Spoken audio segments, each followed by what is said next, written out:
இப்போ 100 ரூபாய் பொருள் எம்ஆர்பி இருந்தது, இப்போ 110 ரூபாயாக 115 ரூபாய் கூட மாத்திருக்காங்க. இப்போ இது வாடிக்கையாளருக்கு தெரியாது. குறிப்பிட்ட நிறுவனத்துக்கு மட்டும் குறைஞ்ச விலையில தராங்க. அந்த குறைஞ்ச விலையும் சாதாரண மக்களையும் பயன்படுத்திக்கிறது, வசதி பட்டவர்கள் தான் போய் அங்க பயன்படுத்திக்கிறாங்க. எனக்கு உங்க மூலியமா 80 ரூபாய் கிடைக்குதுன்னா அங்க போனா 65 ரூபாய் கிடைக்கும், நல்லதுதானே சார் நீங்க கேட்பீங்க. இது நியாயமான கொஸ்டின்.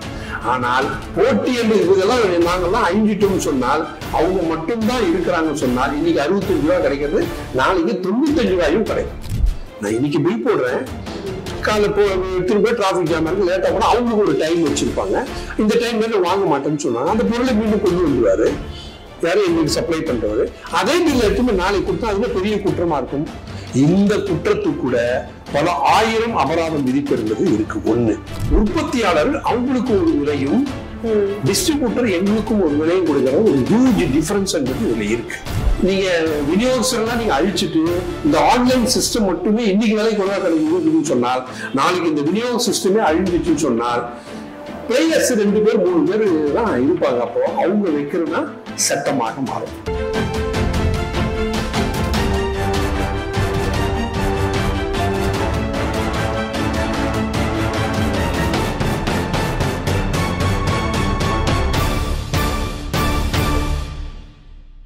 நம் தமிழ் நேயர்களுக்கு வணக்கம். மத்திய அரசு ஜிஎஸ்டி குறைச்சிருக்கதா அறிவிச்சிருக்காங்க.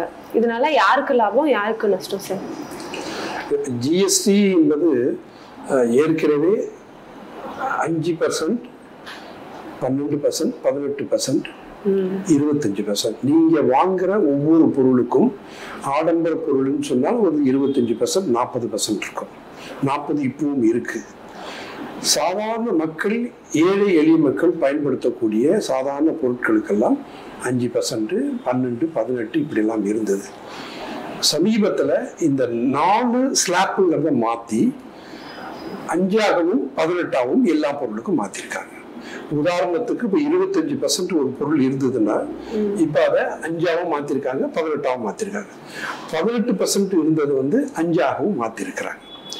இப்ப இதனால மத்திய அரசு சொல்வது என்னவென்றால், இந்த ஜிஎஸ்டி இப்ப இந்த ஸ்லாப் மாறி குறைஞ்சிருக்கிறதுனால, வரி என்று குறைஞ்சிருக்கனால வாடிக்கையாளர், அதாவது விநியோக கன்சூமர் மாதம் அவங்க வீட்டுக்கு தேவையான பொருளை போய் நம்ம கடையில வாங்குறோம். அது நீங்க சோப்புல இருந்து, பேஸ்ட்ல இருந்து, மளிகை சாமான்ல இருந்து எல்லாம் வாங்குறோம். இப்போ அதுல பட்ஜெட் உங்களுக்கு மாசத்துல ஒரு சின்ன ஃபேமிலி இருக்கு அப்படின்னு சொன்னால் ஒரு 3000 ரூபாய் 4000 ரூபாய் ஆகுதுன்னு சொன்னால், இந்த வரி குறைப்பின் மூலமாக மாதத்துக்கு நீங்க ஒரு 500, 1000, 2000 வாங்குவர்களை பொறுத்து சேமிக்க முடியுங்கிறதுனால இதை நாங்க குறைச்சிருக்கோம்னு சொல்லி மத்திய அரசு என்பது சொல்றாங்க. இது உண்மையிலே வரவேற்க வேண்டிய விஷயமாக ஒரு புறம் இருந்தாலும், இந்த விலை குறைப்பு என்பது கடைசியா யாருக்கு போய் சேரணும்னு சொன்னால் வாடிக்கையாளர், கன்சூமருக்கு தான் போய் சேரணும். அப்போ உற்பத்தியாளர்கள் உற்பத்தி பண்ற அந்த பொருளுக்கு இப்போ ரிவைஸ் பண்ணிருக்காங்க ஜிஎஸ்டின்னு சொன்னால், அது குறைத்து தான் மார்க்கெட்ல விற்கணும். ஆனால் உண்மையாதான், உண்மையிலே சில கம்பெனிஸ் எல்லாம் அந்த குறைப்பு என்பது பண்ணியிருக்காங்க.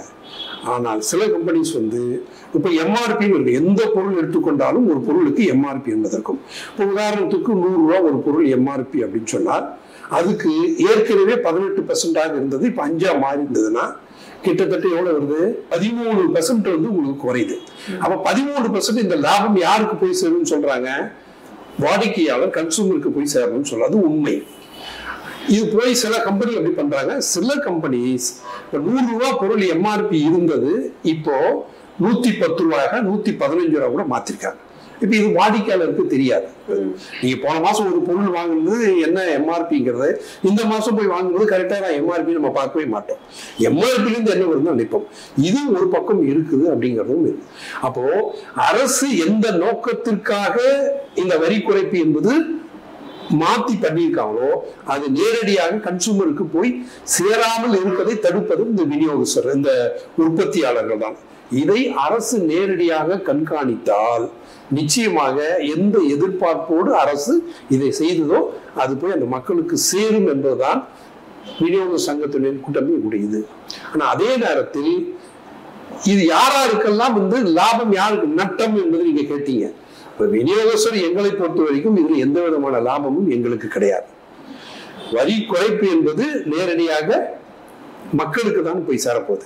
ஆனா எங்களுக்கு இதுல எந்த லாபமும் இல்லை. ஆனால் என்ன நடக்குதுன்னா, இப்போ இந்த வரி குறைப்பு 4 ஸ்லாப் மாத்தினதுக்கு பிறகும் கூட பொதுவாக விநியோகஸ்தர்கள், எங்களை போன்ற விநியோகஸ்தர்கள் இன்னைக்கு வியாபாரம் என்பது குறைஞ்சிக்கிட்டே வருது. அதுக்கு என்ன காரணம் அப்படின்னு சொன்னா, இப்ப நீங்க டிமார்ட்னு ஒன்று வந்திருக்கு, ஆன்லைன்ல வந்திருக்கு. ஆன்லைன் நீங்கள்லாம் நேரடியாக தொடர்புல இருப்பீங்கன்னு நினைக்கிறேன்.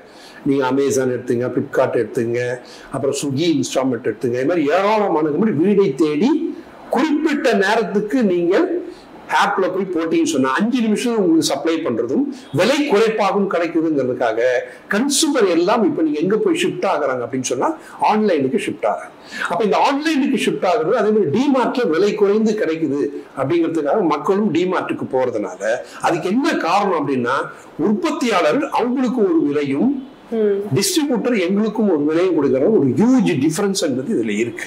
அப்ப அப்படி இருக்கும்போது எங்களுக்கு வியாபாரம் என்பது இது குறைஞ்சிக்கிட்டே வருது. அப்போ ஒரு 75 வருஷமாக பாரம்பரியமான இந்த தொழில ஈடுபட்டு இருக்கக்கூடிய கோடிக்கணக்கான விநியோகஸ்தர்கள், இந்த உற்பத்தியாளர்கள் இந்த முறையை கடைபிடிப்பதனால, அது மேல இருவிலை கொள்கை.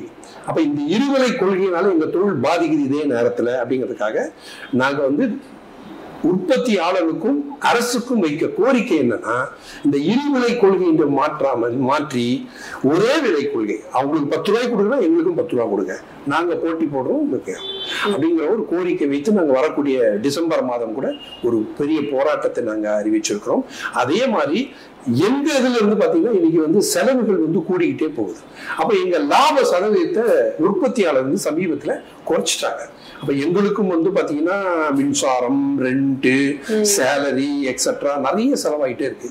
அப்போ இந்த லாப சதவீதத்தை குறைச்சதை கூட்டி கொடுக்கணுங்கிற ஒரு கோரிக்கை, இந்த முக்கியமா இந்த 2 கோரிக்கை வச்சு உற்பத்தியாளர்கள் இதுக்கு செவிசாய்ச்சி இப்படி பண்ணணுங்கிறதுக்கான ஒரு பெரிய போராட்டத்தை, தமிழ்நாடு தழுவிய போராட்டத்தை நாங்க சென்னையில் நடத்த இருக்கிறோம். இது என்ன அப்படின்னு சொன்னால், சாதாரண மக்களுக்கு விலை குறைவா கொடுக்கறது நாங்க எதிராக இருக்கிறது அல்ல. நீங்க இன்னைக்கு இந்த மாதிரி ஒரு போட்டி இல்லை அப்படின்னு சொன்னால், நீங்க விநியோகஸ்தர்கள் நீங்க அழிச்சிட்டு இந்த ஆன்லைன் சிஸ்டம் மட்டுமே இன்னைக்கு விலை குறைவா இருக்குதுன்னு சொன்னால், நாளைக்கு இந்த விநியோக சிஸ்டமே அழிஞ்சிச்சுன்னு சொன்னால் பிளேயர்ஸ் 2 பேர் 3 பேர் தான் இருப்பாங்க. அப்போ அவங்க வைக்கிறதுனா சட்டமாக மாறும். விநியோகஸ்தர்கள் பாதிப்பாங்க இல்லையா? இல்ல, அவங்களுக்கு ஒரு விலையில தரத்துக்கும் உங்களுக்கு ஒரு விலையில தரத்துக்கும் என்ன காரணம் சார்? வேற உற்பத்தியாளர்களா? உற்பத்தியாளர் எங்களுக்கு ஒரு ரேட், அவங்களோட சரி. அவங்க என்னன்னா ஒரு பெரிய வால்யூம் பண்றாங்க. அப்படி இப்ப உதாரணத்துக்கு ஒரு 100 ரூபாய் பொருள் எங்க மூலியமா போறதுன்னா 80 ரூபான்னு வச்சுங்க. நீங்க நேரடியாக டிமார்ட்ல போய் வாங்குறீங்கன்னா 65 ரூபாய் கிடைக்குதுன்னா நீங்க எல்லாம் அங்கதானே போவீங்க. அப்ப விற்பனை அதிகமாகுது அப்படின்னு அவங்க சொல்ற காரணம். ஆனா அது இல்ல, இந்த செயினே பாருங்க, ஒரு பொருள் உற்பத்தி பண்றது நேரடியாக மக்களை போய் சேர்றது சிஸ்டம் அப்படின்னு சொன்னா விநியோகஸ்தர் மூலமாக கடை, அது மூலமாக அவங்க போயிட்டு காலங்காலமாக இப்படிதான். எந்த பொருளும் உற்பத்தியாளர் பண்ணால் அது போய் மார்க்கெட்ல போய் பெருசா மாத்தணும் அப்படின்னு சொன்னால் அது விநியோகஸ்தர் மட்டும்தான் முடியும் ஒழிய நேரடியா கம்பெனியால விளம்ப முடியாது. அப்ப இந்த போட்டி என்பது இருந்தால்தான் மக்களுக்கும் நியாயமான விலையில கிடைக்கும்ங்கிற கோரிக்கை நினைக்கிறோம். நீ சாதாரண நான் உங்களே சொல்றேன், ஒரு கன்சூமரா பார்த்தீங்கன்னா நீங்க கேட்கிற கேள்வின்னா, எனக்கு உங்க மூலியமா 80 ரூபாய் கிடைக்குதுன்னா அங்க போனா 65 ரூபாய் கிடைக்கும், நல்லதுதானே சார் நீங்க கேட்பீங்க. இது நியாயமான கொஸ்டின். ஆனால் போட்டி என்று இதெல்லாம் நாங்கெல்லாம் அழிஞ்சிட்டோம்னு சொன்னால், அவங்க மட்டும்தான் இருக்கிறாங்கன்னு சொன்னால் இன்னைக்கு 65 ரூபாய் கிடைக்கிறது நாளைக்கு 95 ரூபாயும் கிடைக்கும். அதுக்கு உதாரணம் நிறைய சொல்ல, நீங்க மொபைல் யூஸ் பண்றீங்க, அதுக்கு முன்னால் எத்தனை இருந்தது? ஏர்செல் இருந்தது, ஏர்டெல் இருந்தது, ஆர்பிஜி இருந்தது, டொகோமோ இருந்தது, எல்லாம் இன்னைக்கு இருக்கா? இன்னைக்கு மார்க்கெட்ல போட்டியாளர் 2 பேர் தான் இருக்காங்க. இன்னைக்கு அவங்க வைக்கிறது தான். ஏன்னா நீங்க அதுக்கு முன்னால உங்களுக்கு இது சரியில்லைன்னா அதுக்கு போயிருந்தீங்க, அது சரியில்லை அதுக்கு போய் ஷிஃப்ட் ஆனீங்க. இன்னைக்கு அது போக முடியாது. எங்க போனாலும் இந்த 2 பேர் கூட தான் போகணும். ஏன்னா எல்லாரும் அழிச்சிட்டாங்க. இது மாதிரி நீங்க பல உதாரணங்களை சொல்ல முடியும். அப்போ மார்க்கெட்லயும் மக்களுக்கு நியாயமான விலை கடையில எல்லாமே கிடைக்கணும் அப்படின்னு சொன்னால் போட்டி என்பது ஒண்ணு இருந்தால்தான் கிடைக்குங்கிற அந்த நீண்ட கோரிக்கையோடு சேர்த்துதான் இப்ப மக்கள் என்ன, நாங்க என்ன, எங்களுடைய மாமன், மச்சான், அக்கா, தம்பிங்க தானே அந்த மக்களும். அந்த நலனை சார்ந்துதான் எங்களுடைய கோரிக்கை ஒழிய இது ஒரு சுயநலமான கோரிக்கை என்பது அல்லங்கிறத அந்த பொதுமக்களுக்கும் நாங்க சொல்லிக்கிறோம். சார், இப்போ உற்பத்தியாளர்கள் ஒரு குறிப்பிட்ட நிறுவனத்துக்கு மட்டும் குறைந்த விலையில தராங்க, அந்த குறைஞ்ச விலையும் சாதாரண மக்களையும் பயன்படுத்திக்கிறது இல்லை, வசதிப்படுத்தவர்கள் தான் போய் அங்க பயன்படுத்திக்கிறாங்க. இப்போ சாதாரண மக்களுக்கும் அந்த குறைஞ்ச விலையில பொருள் கிடைக்கணும்னா அதுக்கு கவர்மெண்ட் என்ன நடவடிக்கை எடுக்கணும் சார்? சரியான கேள்வி. இப்ப நான் அதுதான் உங்களுக்கு ஏற்கனவே சொல்லும் போதே நான் சொன்னேன். இப்ப நாங்க வச்சிருக்கக்கூடிய கோரிக்கையே அந்த இருவிலை கொள்கைன்னு இருக்கு இல்லையா, உற்பத்தியாளர்கள் அவங்களுக்கு ஒரு விலையும் எங்களுக்கு ஒரு விலையும் கொடுக்கறதுனால தான் இப்ப நீங்க கேட்ட கேள்வி அதுக்குள்ளதான் அடங்கியிருக்கு. அப்ப சாதாரண ஏழை எளிய மக்கள் இன்னைக்கும் எதை பயன்படுத்துறாங்கன்னா அவங்க தெரு முனையில் இருக்கக்கூடிய கடைகளை தான் பயன்படுத்திட்டு இருக்கிறாங்க.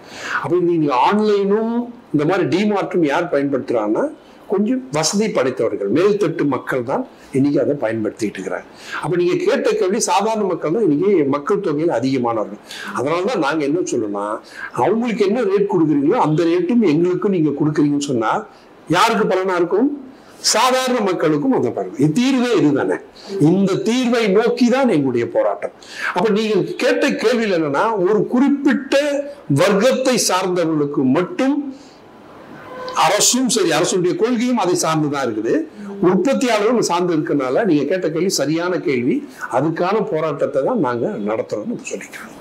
சார், இப்போ மார்க்கெட்ல அதிகமா ஒரிஜினல் விட டூப்ளிகேட் ப்ராடக்ட் அதிகமா வருது, அது எப்படி சார் ஒரிஜினலா டூப்ளிகேட்டான்னு கண்டுபிடிக்கிறது? இல்லை, இது கொஞ்சம் கடினமானதான். இப்போ சாதாரண மக்கள், படிக்க தெரியாதவர்கள், ஓரளவுக்கு படித்தவர்கள் ஒரு பொருளை போய் வாங்குறோம்னா இது உண்மையானதா அல்லது போலியாங்கிறது நீங்க கண்டுபிடிக்கணும். சில பொருட்கள் பார்கோடு என்பது இருக்கும். நீங்க பார்கோடு சாதாரண மக்கள் பார்கோடுன்னு என்னன்னே தெரியாது. அப்ப இதுல என்ன இருக்கணும்? அரசு விழிப்பாக இருக்கணும். இப்ப நீங்க சமீபத்துல கூட நீங்க கோல்கேட் பேஸ்ட பிடிச்சாங்க, பாத்தீங்களா? பிடிச்சாங்க. அப்ப இது போலி, இது பண்ணு. ஆமா, நிறைய அதெல்லாம் எங்க இதுவா இருக்குன்னா குஜராத்ல ஆயிருக்கு. இப்போ தமிழ்நாட்டில் சில இடங்கள் நடந்திருக்கலாம்னு வச்சுங்க. இப்போ நீங்க இப்போ மருந்து கூட இப்போ பார்த்தீங்க இல்லையா, தமிழ்நாட்டு பேஸ்ல இருக்கக்கூடிய குழந்தைக்கு சிறப்பு, அது எத்தனை குழந்தைகள் இறந்ததுன்னு சொன்னா இது மக்களுடைய உயிரை விளையாடக்கூடிய விஷயம். இதுல யார் மக்களை விட யார் விழிப்புணர்வா இருக்கணும், யார் தடுக்கணும்னு சொன்னால் அரசு தான் செய்யணும். சாதாரண மக்களுக்கு தெரிய வாய்ப்பு என்பது ரொம்ப ரொம்ப ரொம்ப குறைவு. என்னை கேட்டாலும் கூட தெரியாது. அதனால இது அரசு தான் விழிப்புடன் இருந்து அதுக்கு சம்பந்தப்பட்ட துறை என்பது இருக்கு. அந்த துறை விழிப்போடு செயல்பட்டு இதையெல்லாம் சோதனை முறையாக செஞ்சாங்கன்னு சொன்னால் இதெல்லாம் தடுக்க முடியுங்கிறது என்னுடைய கோரிக்கை. சார், இப்போ டிஸ்ட்ரிபியூட்டராக நீங்கெல்லாம் எந்த மாதிரி பிரச்சனையை சார் சொல்லுவீங்க? இல்லை, எங்களுக்கு பிரச்சனை அப்படின்னு சொன்னா முக்கியமானது இந்த ஜிஎஸ்டி தான். இப்போ இந்த ஜிஎஸ்டியில் இப்போ எங்களுடைய வண்டிகள் போகுது அப்படின்னு சொன்னால் ஜிஎஸ்டி அதிகாரிகள் மீது பிடிக்கிறது.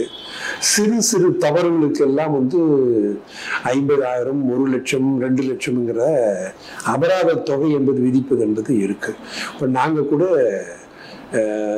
ஜிஎஸ்டி கமிஷனர்லாம் கூட பார்த்து இது சம்பந்தமாக சில கோரிக்கைகளும் வைத்திருக்கோம். அதாவது சிறு சிறு தவறுனா எப்படின்னு பார்த்தீங்கன்னா, இப்போ இன்னைய டேட் போட்டிருக்கோம், இன்னைக்கு என்ன தேதி 31, நான் பில் பண்ணி ஒரு கடைக்கு அனுப்புறேன்னு சொன்னால் அந்த கடைக்காரர் இன்னைக்கு வாங்க முடியாம அனுப்பிடுவார் திருப்பி. இப்போ நான் என்ன பண்ணுவேன், அதை நாளைக்கு எப்பவுமே கொடுப்பேன். ஆனால் ஜிஎஸ்டி என்ன சொல்லுது அப்படின்னு சொன்னால், இன்னைய பில் போட்டீங்கன்னா 24 ஹவர்ஸ்க்குள்ள நீங்க அந்த பில் சப்ளை என்பது இருக்கணும். 24 மணி நேரத்துக்கு மேல போயிடுச்சுன்னு சொன்னால் இது அபராதத்துக்கு உட்படும். இது நீங்க பிராக்டிக்கலா பாத்தீங்கன்னா இதுல என்ன பெரிய குற்றம் இருக்கு? நான் இன்னைக்கு பில் போடுறேன், காலை திரும்ப டிராஃபிக் ஜாம் இருக்கு, லேட்டா போனா அவங்களுக்கு ஒரு டைம் வச்சிருப்பாங்க, இந்த டைம் மேல வாங்க மாட்டேன்னு சொன்னாங்க, அந்த பொருளை மீண்டும் கொண்டு வந்துருவாரு யாரும் எங்களுக்கு சப்ளை பண்றவரு. அதே பில் எடுத்துமே நாளைக்கு கொடுத்தா அதுல பெரிய குற்றமா இருக்கும். இந்த குற்றத்துக்கு கூட பல 1000 அபராதம் விதிப்பு என்பது இருக்கு. 1, 2 அதே மாதிரி தேதி, நான் சொன்னது இந்த தேதி, அதே மாதிரி இந்த அட்ரஸ்ல நம்பர் மட்டும் கூட மாறும். இப்ப நான் இங்க 31/42 ஒரு நம்பர் இருக்குன்னு வச்சுங்க, நான் இப்ப இங்க இருந்து பக்கத்து தெருவுக்கு நான் போயிருப்பேன். அப்படி போகணும்னு சொன்னா ஜிஎஸ்டி கிட்ட முறையாக அனுமதி பெற்று போகணும்னு விதி என்பது இருக்கு. அது கம்ப்யூட்டர்ல ஏத்தாம இருந்து அந்த சிறு தவறுகள் இருந்ததுன்னு சொன்னால் அதுக்கு லட்சக்கணக்கான அபராதம் என்பதும் இருக்கு. இந்த மாதிரி ஜிஎஸ்டி மூலமாக நிறைய இருக்கு. இன்னொன்று ஜிஎஸ்டி வந்ததே 2017 ஜூலைல தான் கொண்டு வந்தது ஜிஎஸ்டி. அதுக்கு முன்னால வேட் என்பது இருந்தது. இப்ப இருக்கிற ஒன்றிய அரசு, இந்த அரசு கொண்டு வந்ததுதான் 2017 ஜிஎஸ்டி. இப்ப அந்த பீரியட் அதை கொண்டு வரும்போதே நிறைய பேருக்கு இந்த ஜிஎஸ்டியில் குளறுபடிகள் இருந்தது. அந்த துறை சார்ந்த அதிகாரிகளுக்கு இது எப்படி முறைப்படுத்தி செய்வது குளறுபடி இருந்தது. அன்னைக்கு சாதாரண எங்களை மாதிரி விநியோகரும் சிறு சிறு தவறுகள் என்பது நடந்திருக்கும். அந்த தவறுகளுக்கெல்லாம் இன்னைக்கு வட்டியும் அசுலமாக அபராதம் என்பது விதிக்கிற ஏற்பாடு இருக்கு. பொதுவாக இது மாதிரி நம்ம வண்டியில் போகும்போது காவல்துறையினுடைய பிரச்சனை, இது மாதிரி நிறைய நாங்கள் அன்றாடம் அனுபவிக்கிற பிரச்சனைகள் என்பதெல்லாம் நிறைய இருக்கு. இது முக்கியமானது. இன்னும் சின்ன சின்ன சிறு சிறு குறைகள் இவங்ககிட்ட இருக்குங்கிறத நான் சொல்லிக்கிறேன். கடைக்கு போயிட்டு ஒரு பொருள் வாங்கணும்னா ஜிஎஸ்டி எல்லாம் செலுத்திட்டு தான் வாங்குறோம். அந்த ஜிஎஸ்டி யாருக்கு போகுது, யார் இதால பலனடைகிறாங்க? இது ஒரு பேசிக்கான கொஸ்டின். இது அதாவது அரசு இயங்குறதே வரியால தான். அது மத்திய அரசானாலும் சரி மாநில அரசானாலும் சரி இயங்குவது என்பது நேரடி வரி மறைமுக வரின்னு இந்தியாவில் 2 வரிகள் இருக்கு. இப்போ நேரடி வரி என்பதுதான் இப்போ நீங்க கேட்ட கேள்வி.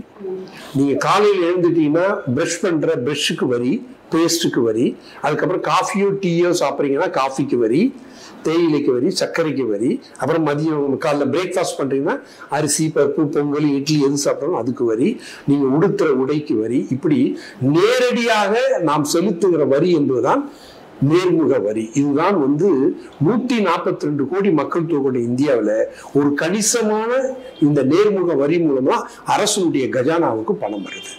இப்போ மறைமுக வரி என்பது சொத்து வரி. நான் ஒரு வீடு வச்சிருக்கிறேன், இல்லை ஒரு ப்ராப்பர்ட்டி வச்சுக்கிறேன், இந்த மாதிரி இதுக்கெல்லாம் நான் கட்டுற வரி இருக்கிறேன். இது மறைமுகமான. இந்த வரியும் ஒரு கணிசமான வரி தான். இந்த 2 வரியும் எங்க போய் சேரும் சொன்னால் அரசுக்கு தான் போய் சேரும். இந்த அரசுக்கு வர பணத்தில் வச்சிருந்தான் ஒட்டுமொத்த இந்தியாவுடைய தேவைகளை எல்லாம் பூர்த்தி பண்ண முடியும். நீங்க கொடுக்குற 1 ரூபாயோ 2 ரூபாயோ, நான் கொடுக்குற 50 ரூபாயோ 100 ரூபாயோ நேரடியாக அரசுக்கு தான் போகும். இந்த ஜிஎஸ்டியில மட்டும் ஒரு கேள்வி என்னன்னா, முதல்ல வேட்டுன்னு இருக்கும்போது நேரடியாக மாநில சர்க்காருக்கு வந்திருந்தது. இப்போ இந்த ஜிஎஸ்டியில நேரடியாக மத்திய சர்க்காருக்கு போகும். அதுல இருந்து 1% என்பது மாநிலத்துக்கு கொடுக்கும். அதனாலதான் இப்ப மாநிலம் சண்டை போட்டு இருக்குது.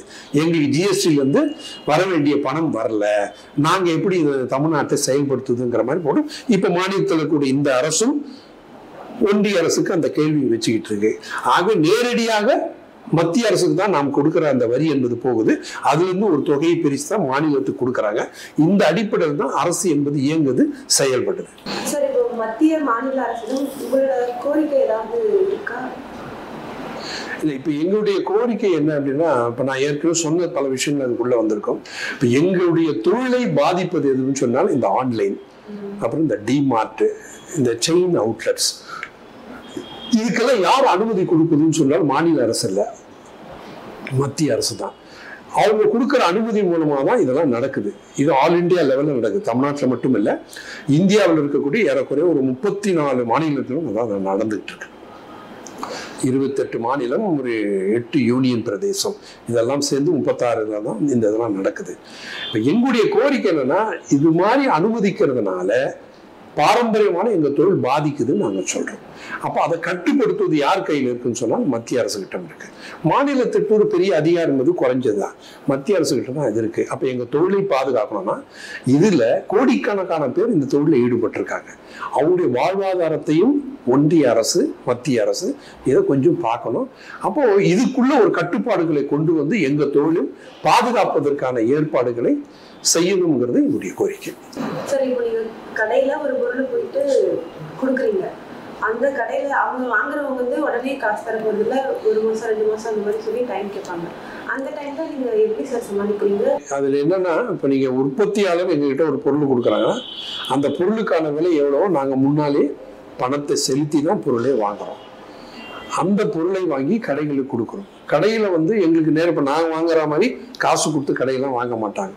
அப்போ கடன் கிரெடிட்டுங்கிறது தான் இன்னைக்கு அது ஒரு பெரிய பிரச்சனையா இருக்குது. நீங்க கேட்டதுன்னா சென்னையெல்லாம் பொறுத்த வரைக்கும் பார்த்தீங்கன்னு சொன்னா, கடையிலிருந்து எங்களுக்கு பணம் வர்றது 1 மாதம் 1.5 மாதம் 2 மாதம்ங்கிறது ஆகும். அப்போ எங்களுடைய முதலீடு என்பது அங்கே போய் லாக் ஆகி நிற்குது. இப்போ நாங்கள் பணத்தை செலுத்தி வாங்கிடுறோம். இப்போ உதாரணத்துக்கு எங்களுக்கு லாபம் ஒரு 6%ன்னு வச்சுங்க, 2 மாதம் எங்களுக்கு கடன்ல நிக்குது அப்படின்னு சொன்னா, எங்க கொடுக்குற மார்ஜின் இருக்குல்ல 6%, அதுல நீங்க கணக்கு போட்டு பாத்தீங்கன்னா 2% தானா போயிடும். அப்ப இது எப்படி சமாளிக்கிறோம்னு சொன்னா, இன்னைக்கு பல விநியோகஸ்தர்கள் பேங்க்ல ஓடி வாங்கிட்டு தான் பண்றாங்க. அதாவது நம்முடைய ப்ராப்பர்ட்டியை அடமானமாக வச்சு கடனை எவ்வளவு % வாங்கி அதுக்கப்புறம் நாங்கள் கொடுக்குற கடன் வாங்கி கடன் கொடுக்குற தொழிலை தான் நாங்கள் இன்னைக்கு பண்ணிக்கிட்டு இருக்கோம். இன்னைக்கு அரசுக்கு தேவையான வரியை அதிகமாக எந்த விதமான மிஸ்யூஸும் பண்ணாம நேரடியாக வரி செலுத்தி வியாபாரம் பண்றக்கூடிய தொழில் இந்த தொழில்.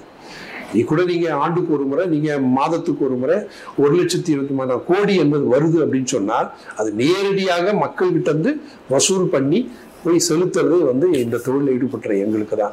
அப்போ இந்த அளவுக்கு வருமானத்தை ஈட்டி கொடுக்குற எங்களுக்கு அரசும் எங்கள் மீது ஒரு பார்வை என்பது திரும்பினா நல்லா இருக்கும், எங்களுடைய தொழிலை பாதுகாப்புக்கு நல்லதாக இருக்கும் என்ற கோரிக்கையும் இந்த நேரத்தில் நான் சேர்த்து நான் வச்சுக்கிறேன்.